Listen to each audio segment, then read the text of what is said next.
de neonatología, la doctora Elia Ortiz y la doctora Vanessa Cuya. ¿Sí? Muy bien, muchas gracias.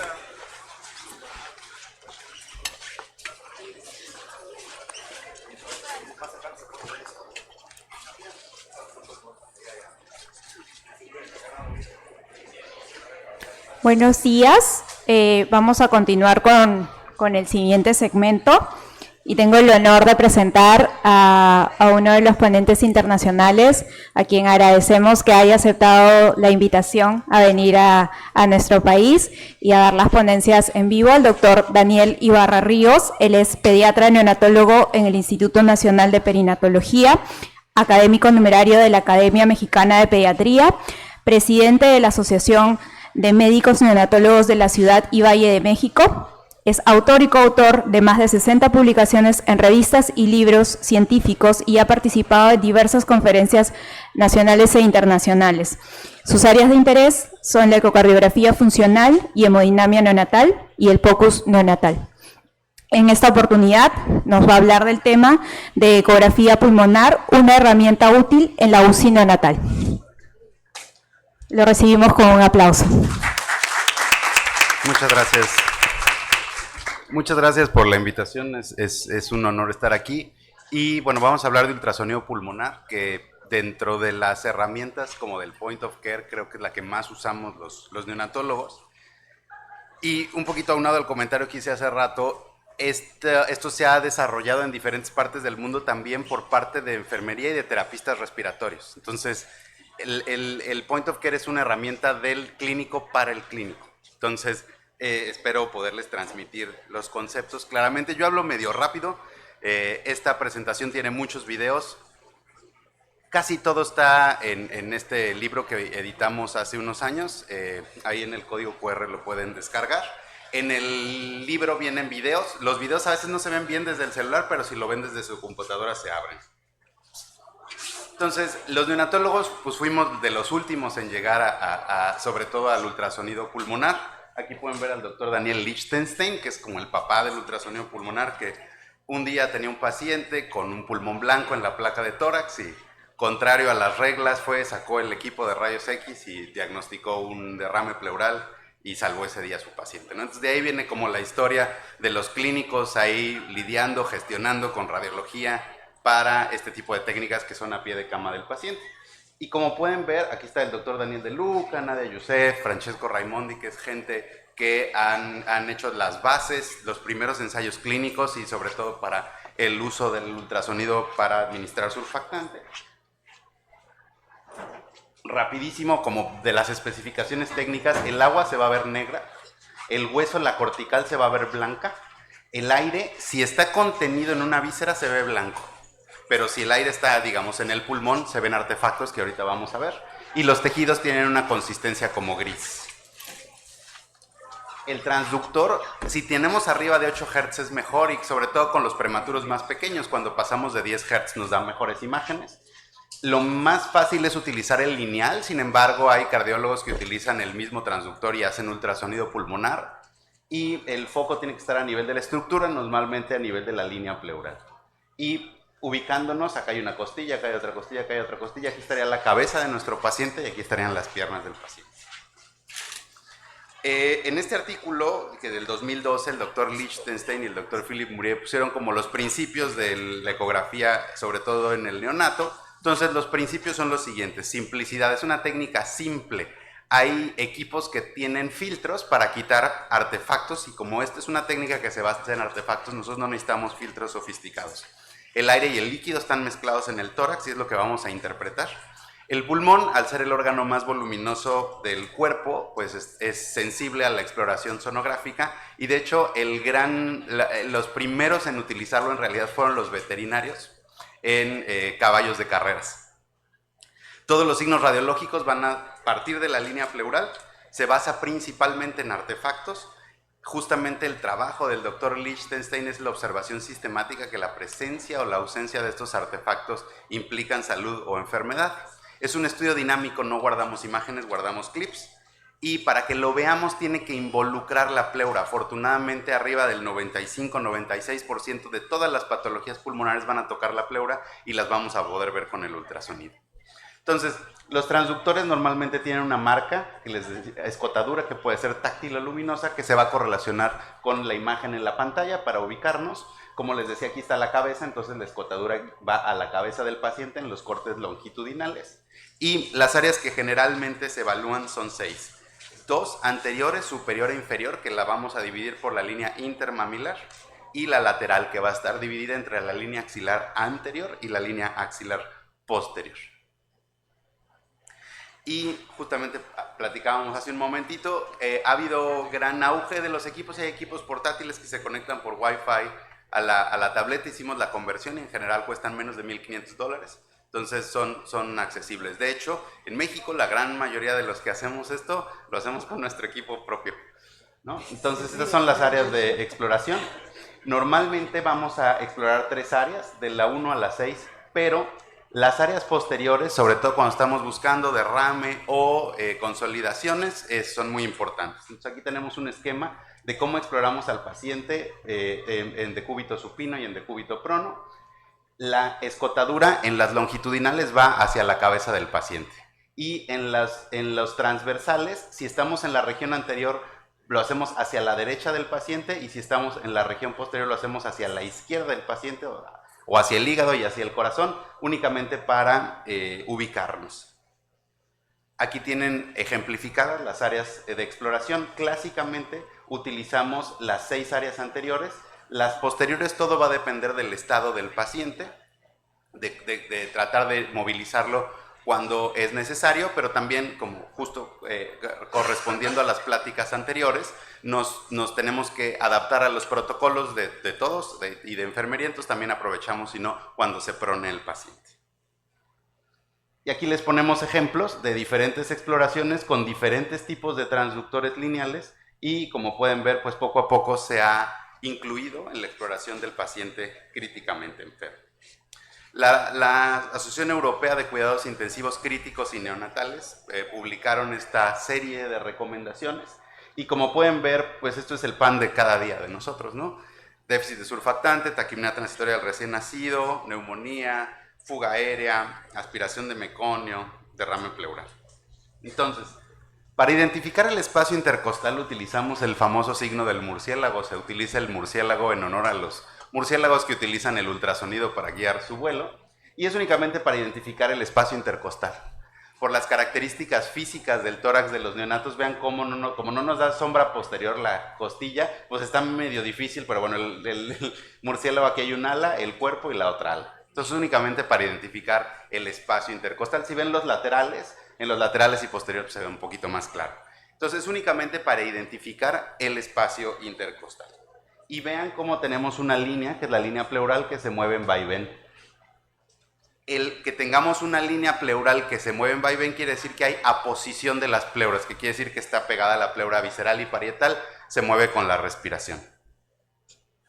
Y este es el corte longitudinal. Como pueden ver, va hacia la derecha del paciente la escotadura, y podemos hacer un barrido de arriba hacia abajo. Normalmente guardamos clips de 6 a 10 segundos.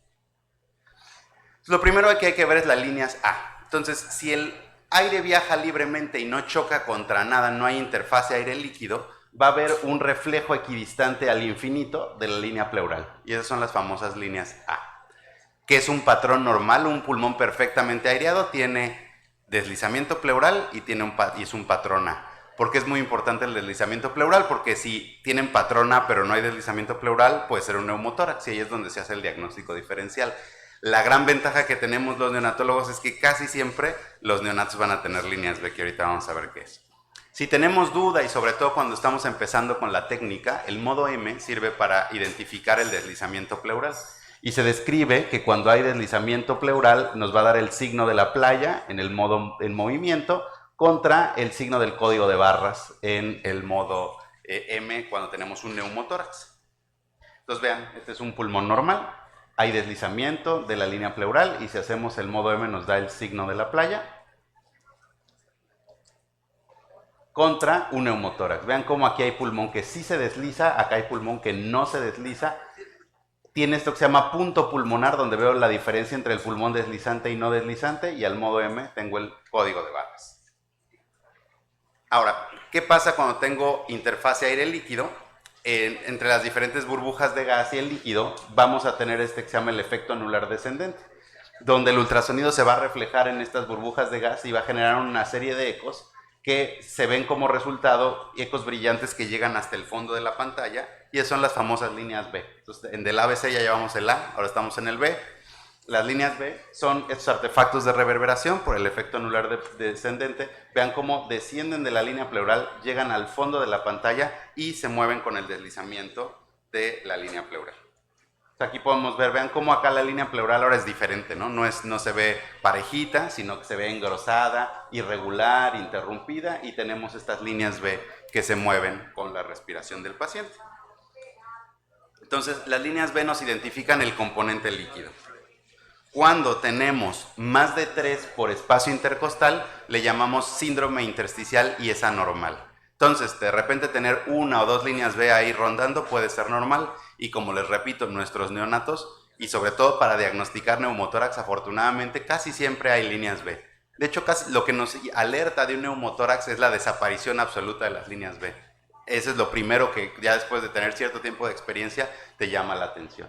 Entonces se extienden a lo largo de la pantalla sin limitarse, se cruzan y pueden ocultar las líneas A, más de 3 es un síndrome intersticial y se mueve con el deslizamiento pulmonar. Con que tengamos una sola no puede haber neumotórax, porque quiere decir que hay interfase aire-líquido. Entonces, cuando tenemos síndrome intersticial, sabemos que tenemos edema intersticial. Y cuando las líneas B coalescen y nos dan la imagen de pulmón blanco, vamos a tener edema intersticial y alveolar. En diferentes modelos animales se ha validado qué quieren decir las líneas B. Nosotros tenemos algo de experiencia con puerquito y hemos hecho algunos talleres con ratas. ¿Qué pasa? Aquí hicieron un modelo de daño pulmonar con ácido leico y contaron el número de líneas B. Y en la autopsia, la manera más fidedigna de saber la cantidad de líquido que hay en el pulmón se llama gravimetría. Entonces vieron la correlación entre el número de líneas B y la gravimetría, y vean cómo hay una correlación muy bonita, y esto se ha hecho en diferentes estudios. Ahora, el bebé si está supino contra prono. Si yo tengo un bebé en decúbito supino y lo prono, la espalda va a estar mucho peor que la parte anterior por la dinámica de los líquidos. Este estudio es del grupo del Dr. Yasser en Winnipeg, de Louis Dipak, y demostraron que toma aproximadamente 1 hora en lo que yo prono a un paciente para que el score, o sea, el número de líneas B adelante, sea el mismo de atrás. Entonces eso hay que tomarlo en cuenta, y por eso van a ver que cuando hablamos de déficit de surfactante o de reconocer taquipnea transitoria, casi siempre se exploran nada más los campos anteriores y laterales. Ahora, ¿qué pasa cuando nacemos? El grupo de Australia, que hace estudios fabulosos en modelo animal y en humanos de la transición, seguramente han escuchado de todo lo que hacen de pinzamiento tardío de cordón, etc. Pues el doctor Douglas Blank hizo un estudio padrísimo para ver cuando nacemos qué pasa con los pulmones. Entonces hay un periodo pequeñito donde el pulmón se ve hepatizado, se ve como el hígado, después se blanquea, se van separando las líneas B hasta llegar a un pulmón normal, digamos, que sería un pulmón con deslizamiento pleural y patrona. Cuando nos enfermamos pasa lo contrario, pasamos de un pulmón normal a un pulmón blanco y negro, o con más de 3 líneas B por espacio intercostal, a un pulmón blanco, a un pulmón consolidado, ¿vale? Entonces, vean, acá vamos a ver 2 bebés. Primero es una cesárea que tenía contraindicado el pinzamiento tardío, entonces vean, lo agarramos desde que ya había empezado a respirar, y vean inicialmente cómo se ve el pulmón totalmente, ¿qué será acá? Vean cómo se ve totalmente blanco. El parto lo agarramos desde que empieza la respiración, y vean cómo momentáneamente se ve hepatizado y después se blanquea. La cesárea a los 5 minutos, se ven ya más separadas las líneas B, y en la base tienen líneas B coalescentes. El parto a los 5 minutos, ya mucho mejor aireado. Eso lo sabemos, que el parto aclara mucho más rápido el líquido. Ninguno de los bebés tuvo problema de transición al final, pero siempre las cesáreas van más lento. Y al final la cesárea a los 15 minutos.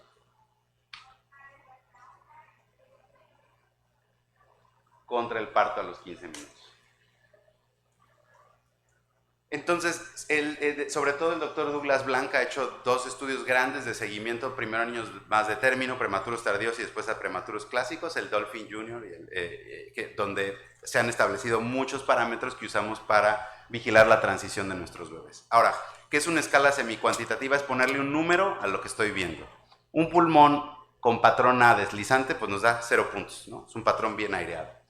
Si tenemos pulmón blanco y negro, le vamos a dar 1 punto. El pulmón blanco nos da 2 puntos y el pulmón consolidado, es decir, tenemos un patrón gris, nos da 3 puntos. Y lo vamos a ver en 6 áreas, por lo tanto vamos de 0 a 18, 0 perfectamente aireado, 18 sin aireación. Y esto se ha correlacionado con tomografía axial computada, es decir, donde se encuentran las lesiones después de hacer una tomografía de pulmón y se ven exactamente las mismas lesiones. Con el Silverman, entre más dificultad respiratoria tiene el bebé, va a tener una peor escala. Con la oxigenación, el estudio clásico de la doctora Rosalind Brad, donde se estableció la adaptación de esta escala a los neonatos, era para buscar oxigenación. Entonces, entre peor oxigenado estaba un bebé, tenía mayor escala semicuantitativa. Y tanto en modelo animal como humano, en inflamación, si ven los aspirados traqueales de los pacientes más inflamatorios, tienen una escala semicuantitativa mayor. Entonces, esta es la escala que casi siempre vamos a utilizar, la escala de la doctora Rosalind Brad. Hay algunas adaptaciones y sobre todo cuando vemos mucho broncograma de colapso, que ahorita les voy a explicar qué es, le damos 3 puntos en vez de 2 puntos, ¿no? Entonces, acá hay otro ejemplo del grupo de Polonia, donde tratan de establecer una escala un poquito más amplia, pero casi siempre vamos a utilizar la de negro, 0. Blanco y negro 1, blanco 2, gris 3. Quizá en algún momento se va a poder hacer análisis por escala de grises. Para edades pediátricas y para adultos hay equipos que tienen conteo automático de líneas B.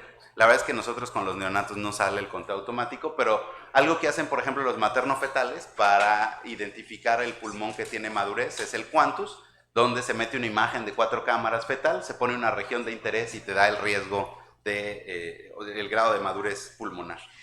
El doctor Raimondi tiene este piloto donde se utiliza algo similar, ¿no? Entonces, quizá en algún momento y con todo lo que viene de inteligencia artificial, van a haber programas que en automático van a ser más fidedignos que la escala semicuantitativa. Entonces, vamos a empezar con el SDR, que es para lo que más se ha utilizado el ultrasonido pulmonar.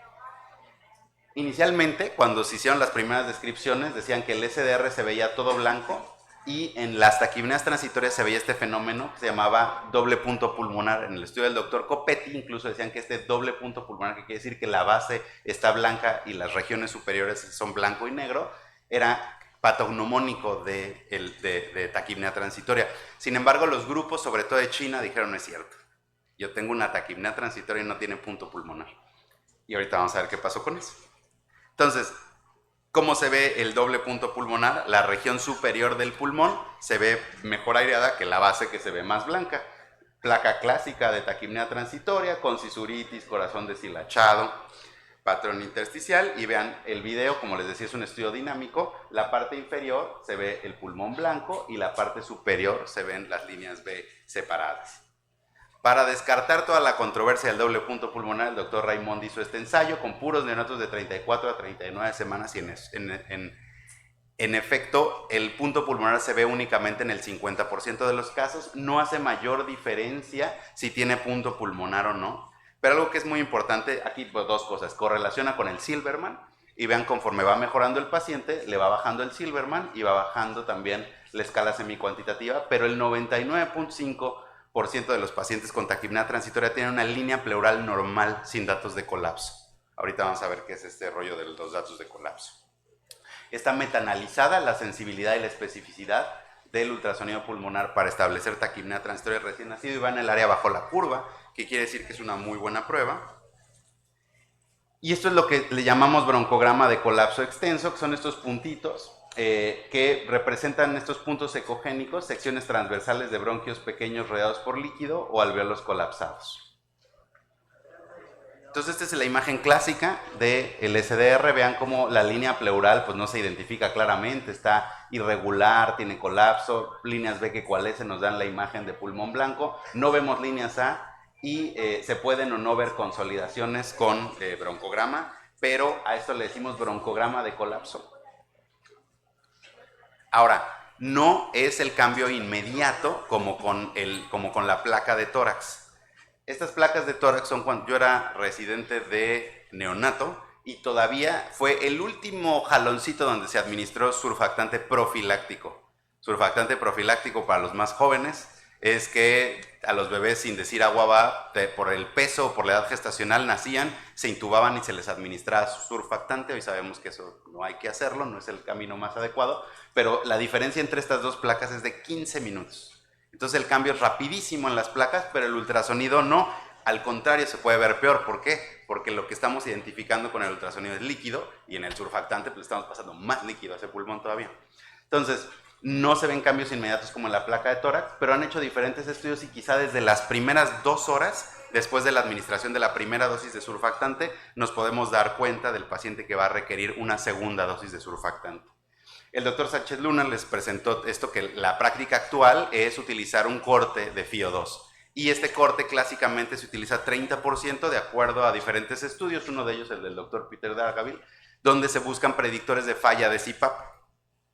Tiene mucho que ver que el ultrasonido ha demostrado que hace que demos de manera más pronta el surfactante a que se generen estudios como el que mostró el doctor Sánchez Luna, comandado por el doctor Raimondi, de si no necesitamos bajar nuestro umbral para administrar surfactante, y de ahí viene el 25% que mostró.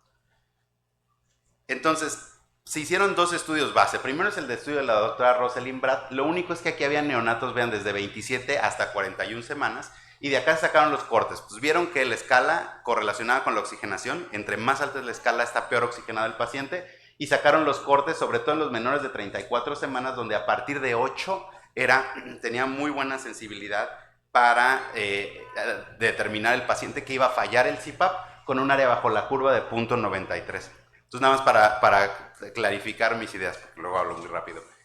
¿Cómo hicieron estos ensayos? Los bebés entraban a la UCIN y a estos bebés les administraban surfactante de acuerdo con las guías europeas vigentes, es decir, más de 30% de FiO2.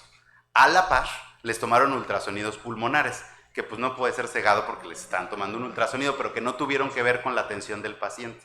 Y después vieron el desempeño de la escala semicuantitativa contra el corte de FiO2 para predecir falla de CPAP. Así es como han hecho los estudios. Ay, perdón. Permítanme 5 segundos.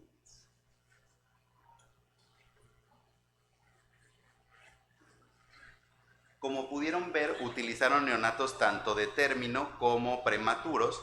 Entonces después hicieron el estudio de la doctora De Martino, que es donde ya son puros menores de 30 semanas. Entonces, puros menores de 30 semanas, lo mismo. Les administraron surfactante de acuerdo con las guías europeas, se les hizo un ultrasonido pulmonar y se ve el desempeño de la escala para predecir la necesidad de surfactante de acuerdo con la falla de CPAP.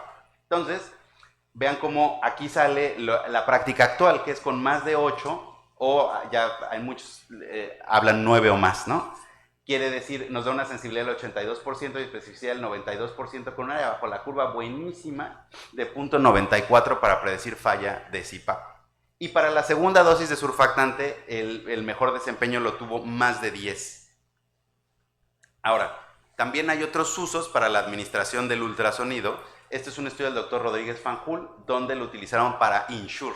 Entonces vean cómo con el INSURE podemos ver que el paciente está intubado. Aquí son los 2 lóbulos tiroideos y el tubo está en su lugar con sombra posterior.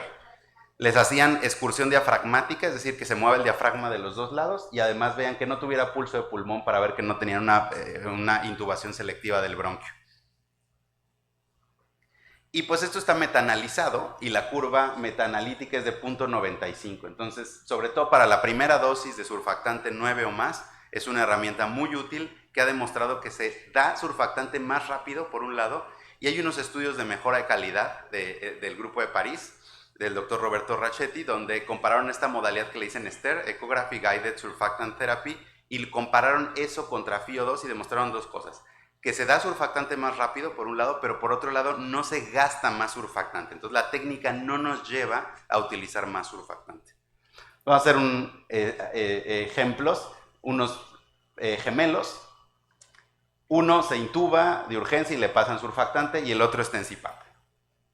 Entonces, vamos a sacar escalas semicuantitativas. Estamos en el pulmón derecho, superior, inferior, lateral y lateral. ¿Cuánto tenemos de puntaje aquí?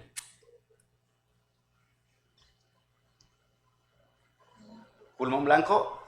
Sí, ¿no? Entonces, 2, 2, 2. ¿Cuántos llevamos? 6, ¿no? Y el pulmón del lado izquierdo, muy parecido, ¿no? 2, quizá alguien dice, bueno, acá no es totalmente 2, a lo mejor le quieren dar 1 aquí, pero de todos modos, más de 8 tenemos, ¿no? ¿Sí quedamos claros? Entonces, ese es el concepto de la escala semicuantitativa. Este bebé, en efecto, estaba con 30 y tuvieron que subir a 35% la FiO2. En el país, afortunadamente, se ha podido meter el concepto del ultrasonido pulmonar, entonces, bien importante, justo también por lo que estamos hablando de la disponibilidad o no del recurso, siempre tenemos que hacerlo o por clínica o por ultrasonido o una mezcla de todos. No está bien decir si no tienes el ultrasonido no lo puedes hacer, porque en todo el mundo se hace con FiO2, ¿no? Entonces lo hacemos con FiO2 y decidimos el bebé que va a requerir surfactante. Hoy en día se está utilizando más técnicas como el LISA, ¿no? Entonces, es un bebé que se determina que tiene 9 o más puntos y hay que administrar surfactante por técnica LISA. Este es el catéter del LISA-CAT de Vigón. Y también hay mucho en la literatura del uso de la videolaringoscopía para hacer más sencillo el procedimiento. 1 y 2, documentas que la cánula pasó las cuerdas vocales porque pues, tienes el video, ¿no? En México la disponibilidad de videolaringoscopios tampoco es tan extendida. Lo mismo, casi todos los que traen su videolaringoscopio es porque es su videolaringoscopio. Nosotros lo que hemos hecho con ultrasonido, que sirve mucho, es identificar el catéter en la vía aérea. Entonces, después de que pasan el catéter, vean por ultrasonido, es lóbulo tiroideo, aquí está la vía aérea y aquí se ve el circulito del catéter de surfactante. Entonces, simplemente para documentar que está dentro de la vía aérea. Y, bueno, se administra surfactante, vean cómo el paciente está en CPAP y se administra el surfactante por técnica LISA. Y otros usos que de repente puede tener el ultrasonido. ¿Qué le pasa al paciente aquí? ¿Qué tiene? Esto es el corazón, no necesitan saber específicamente qué vista del corazón. Es parecido a un eje corto, pero ¿qué pasó aquí? Y aquí se resolvió.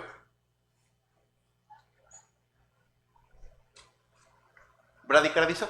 Bradicardizó un poquito y vemos cómo se recupera rápido. Eso es otro de los usos que se puede usar con el ultrasonido, es ver el corazón en vez de ocultarlo. Y nada más para ponerles una aclaración, hay quien ha descrito el patrón que sería como en vidrio despulido, que es como el caso anterior que les pasé, donde se ve todo blanco el pulmón. Y cuando ven esta imagen, a esto no le dan 2, sino que le dan 3 puntos, en el caso de SDR. Y esto en inglés le dicen el snowflake sign, o signo del copo de nieve. Entonces, cuando tiene el pulmón todo blanco, también le dicen, patrón en vidrio despulido. Y este sería el patrón en copo de nieve, que da 1 punto más en la escala. Ahora, vean justo también la escala radiológica del SDR, que la verdad es que es compleja y no da muchas respuestas. De las placas, ¿cuál se ve peor? Pues esta no se ve peor que esta. Y esta tiene patrón de vidrio despulido y esta tiene patrón de copo de nieve. Ahora, consolidaciones. Vamos a la C del ABC del ultrasonido pulmonar. En la consolidación ya estamos viendo el pulmón. ¿Por qué lo vemos? Porque está ya sea infiltrado o colapsado. En lo otro veíamos artefactos, aquí ya estamos viendo el pulmón. Entonces, vemos que se rompe la línea pleural, vemos un trasfondo gris que puede tener unos puntitos blancos que viajan a la periferia, esto le decimos broncograma dinámico. Y vean, este es un bebé un ex prematuro que adquiere una infección asociada a cuidados de la salud, porque no están siguiendo bien los paquetes, ¿no? Entonces, una infección asociada a los cuidados de la salud. Entonces, vean cómo vemos el hígado, aquí está el diafragma y el pulmón hepatizado.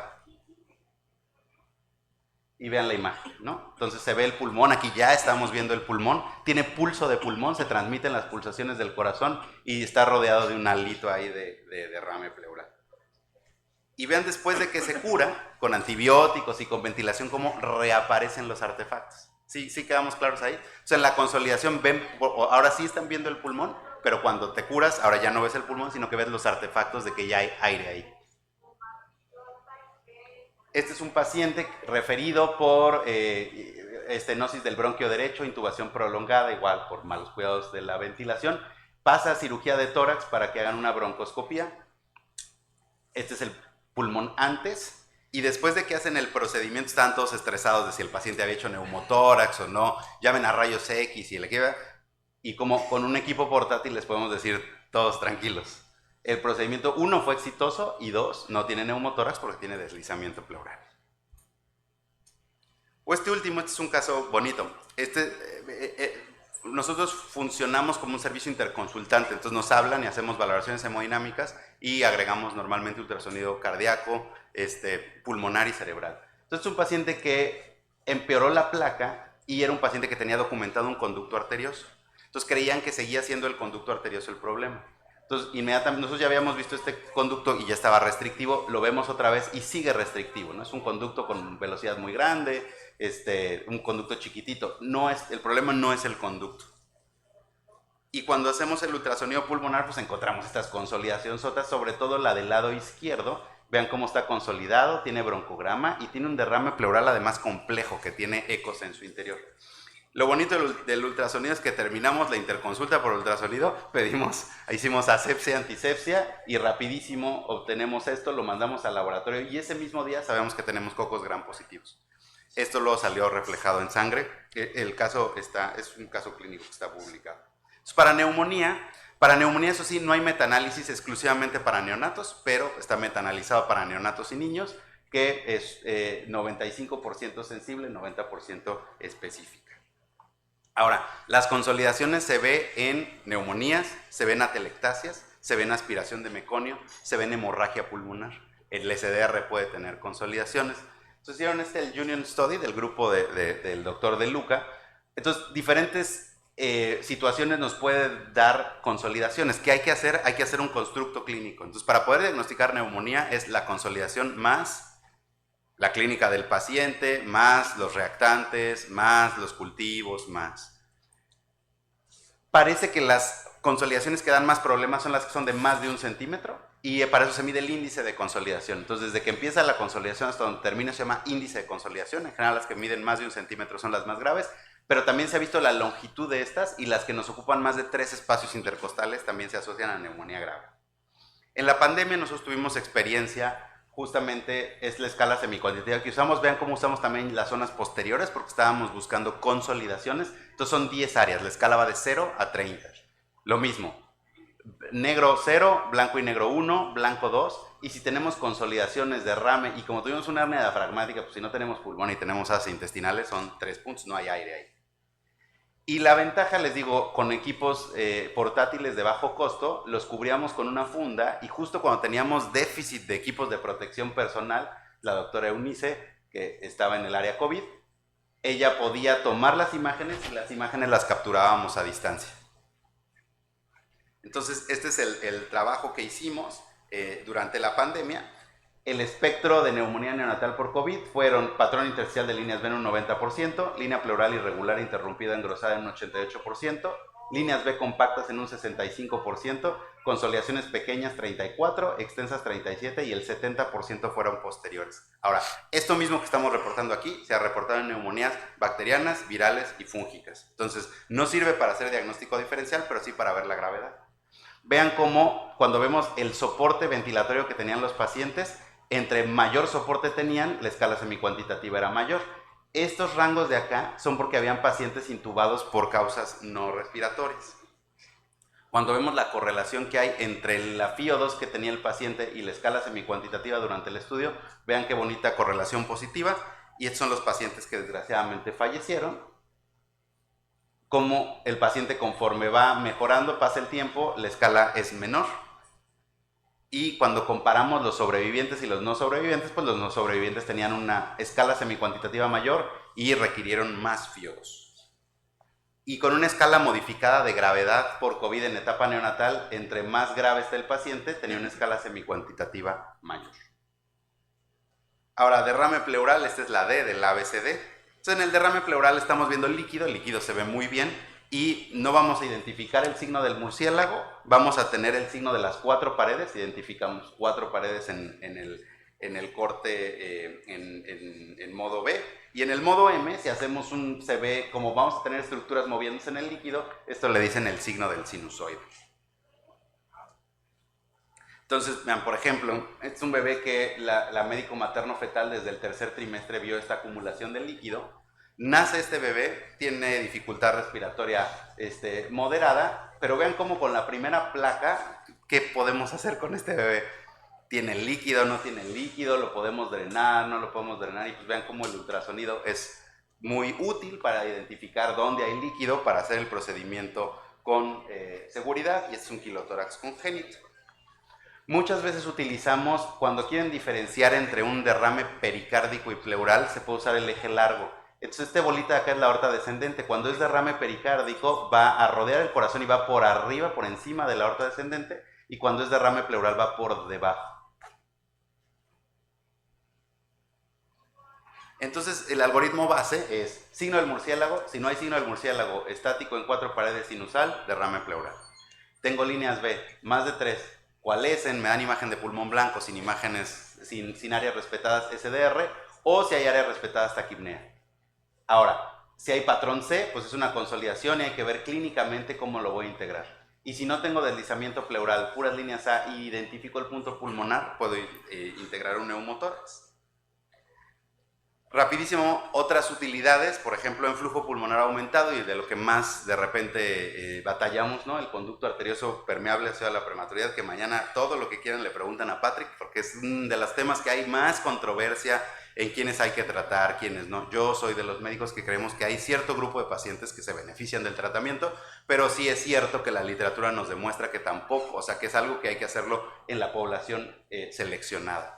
Se han hecho estos estudios para demostrar contra tomografía en pacientes cardiópatas neonatos con flujo pulmonar aumentado, como el ultrasonido pulmonar es una herramienta equiparable y pues sin radiación. Y bueno, del conducto arterioso, desde que empezamos a integrar el eco junto con el ultrasonido pulmonar, pues nos dábamos cuenta que cuando desaparecía el conducto arterioso mejoraba el pulmón en cuanto a escala semicuantitativa. Recientemente hicimos esta revisión de la integración de ambas técnicas y vean cómo, pues en realidad los estudios son súper heterogéneos, utilizaron escalas diferentes, indicaciones distintas, pero pareciera, por variar bajo la curva, que es una buena prueba para identificar la parte pulmonar de estos pacientes. Este es el algoritmo que tenemos en el PAC con base en líneas B. Y lo dividimos entre agudo, donde veríamos la parte de SDR, taquipnea transitorio, y crónico, donde veríamos displasia. Mañana les enseño todo lo de displasia y ultrasonido pulmonar, y también el flujo pulmonar aumentado y si hay consolidaciones.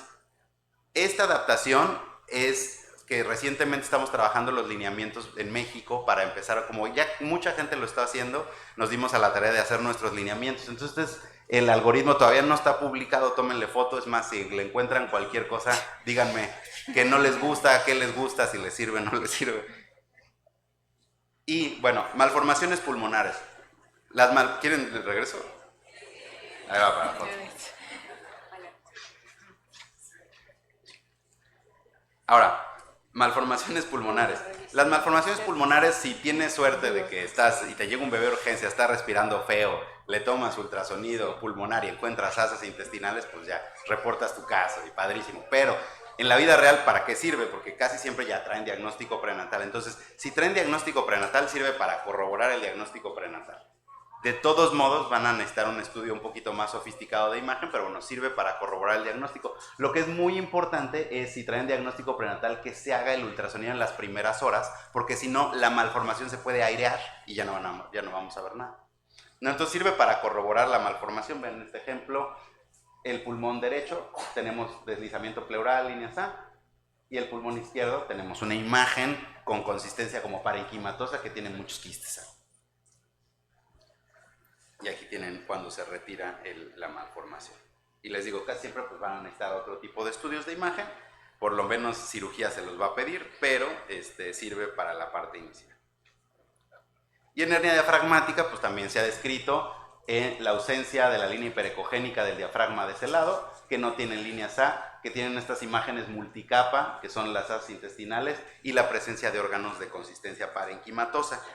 Hay estudios interesantes, hay dos. Uno donde utilizaron el ultrasonido los mismos cirujanos para la planeación quirúrgica y también para cuestiones de ventilación y pronóstico del grupo español. También acaban de publicar un estudio conforme a hernia diafragmática.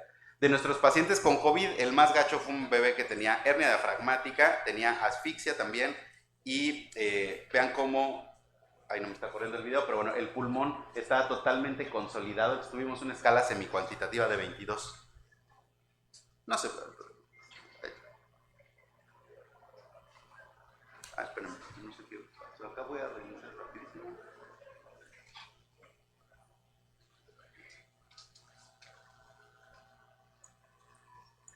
Como tienen muchos videos, luego se traban las presentaciones. Aquí está, ven cómo se veía totalmente consolidado el pulmón del lado de la hernia. Y vean cómo en el espécimen de patología pues correlaciona muy bien lo que están viendo con el ultrasonido pulmonar. Y de manera interesante, cuando hicieron microscopía electrónica en ese pulmón, salieron partículas que corresponden a coronavirus. Esto fue en la parte de la pandemia. Neumotórax ya habíamos visto que es muy sencillo porque la mayoría de nuestros bebés van a tener líneas B. Entonces, no tengo deslizamiento pleural, tengo puras líneas A, no tengo líneas B. Y si hago el modo M, voy a tener el signo del código de barras. Vean el pulmón del otro lado de este mismo paciente si tiene deslizamiento pleural. Y si hago el modo M, voy a tener el signo de la playa. Y es muy práctico, digamos, para diagnosticarlo, porque les digo, cuando ustedes llegan a un paciente gravemente enfermo y lo primero que ven es que no hay ni una sola línea B y tienen patrón A, más que la ausencia de deslizamiento pleural, lo primero que llama la atención es que ya no hay ni una sola línea B. Entonces, un prematuro extremo, vean cómo gravemente enfermo, llegamos inmediatamente a hacer la valoración y en segundos hacemos el diagnóstico de neumotórax. No quiere decir que seamos magos, pero el ultrasonido del día anterior era este. Entonces, si pasa de esto a esto, es rapidísimo, cómo rápido te viene la imagen por reconocimiento de patrones de neumotórax, y vean cuando se resuelve cómo aparecen de nuevo los artefactos. Nos dimos a la tarea de adaptar un protocolo ultrasonográfico en la unidad porque la gran mayoría de los problemas suceden durante la guardia. Y lo que más nos gusta de esto es que en 3 casos los residentes le salvaron la vida al bebé, ya sea drenando un neumotórax o tamponadas. Entonces, lo publicamos en el JOVI, que se llama Journal of Visualized Experiments. Si entran, hay un video, entonces fuera del oso de oírnos hablar inglés, van a ver cómo se hace el protocolo, y es un protocolo de adquisición de imágenes. Está casi todo basado en el SAFE de la doctora Nadia Youssef. Vemos unas vistas muy básicas de corazón, utilizamos el eje largo, pues si tienen un solo transductor y tienen el lineal, aquí tienen el ventrículo derecho, septo interventricular, la aorta, ventrículo izquierdo, la mitral, el atrio izquierdo, el pericardio. Entonces pueden ver que no hay líquido rodeando el corazón e identifican la contractilidad. Es el único objeto. Ahora, vean, ¿cuál tiene asistolia? ¿Cuál está arrítmico? ¿Y cuál puede tener una cardiopatía compleja? Una cardiopatía congénita.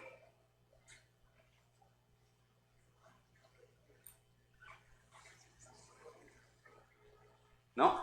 No está el septo interventricular completo, no identifico la aorta, este bebé tiene algo, ¿no? Luego este corazón no se está moviendo, está en asistolia real. Hay cosas muy interesantes del ultrasonido en la reanimación neonatal, y está arrítmico, una taquicardia supraventricular. Si tienen un equipo completo que tenga cómo hacer ecocardiogramas, lo que utilizamos es un subcostal eje largo, y lo mismo, vean cómo ven, este es un tamponade, un paciente en asistolia que está recibiendo compresiones cardíacas, un paciente con... Doctor Daniel, 1 minuto. Sí, actividad eléctrica sin pulso, vean cómo, aunque el monitor marcaba 80, el corazón no se estaba contrayendo, u obstrucción a la salida del tracto derecho o izquierdo.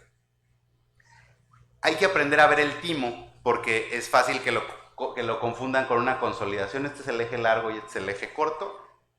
Y pues básicamente podemos ver cuando hay aire rodeando el timo en los casos de neumomediastino, o si no encuentran en eje corto y ven puras líneas A, en neumotórax anteriores. Y finalmente otras utilidades, cuando llegamos a este paciente lo intubaron, el tubo no está en la vía aérea, está en el esófago y se corrige. Ya acabo, ¿eh? Y estas es las veces que hemos hecho el protocolo SAFE modificado, cómo Muchas veces descompensaciones respiratorias pueden ser causas cardiovasculares o descompensaciones hemodinámicas pueden ser causas respiratorias y la seguridad que nos agrega para la realización de procedimientos. Como les comento, nos dimos a la tarea de contactar a todos estos expertos alrededor del mundo para ver cómo reportan sus ultrasonidos pulmonares y con base en ese consenso estamos por publicar los lineamientos mexicanos y estoy a sus órdenes para cualquier pregunta. Muchas gracias.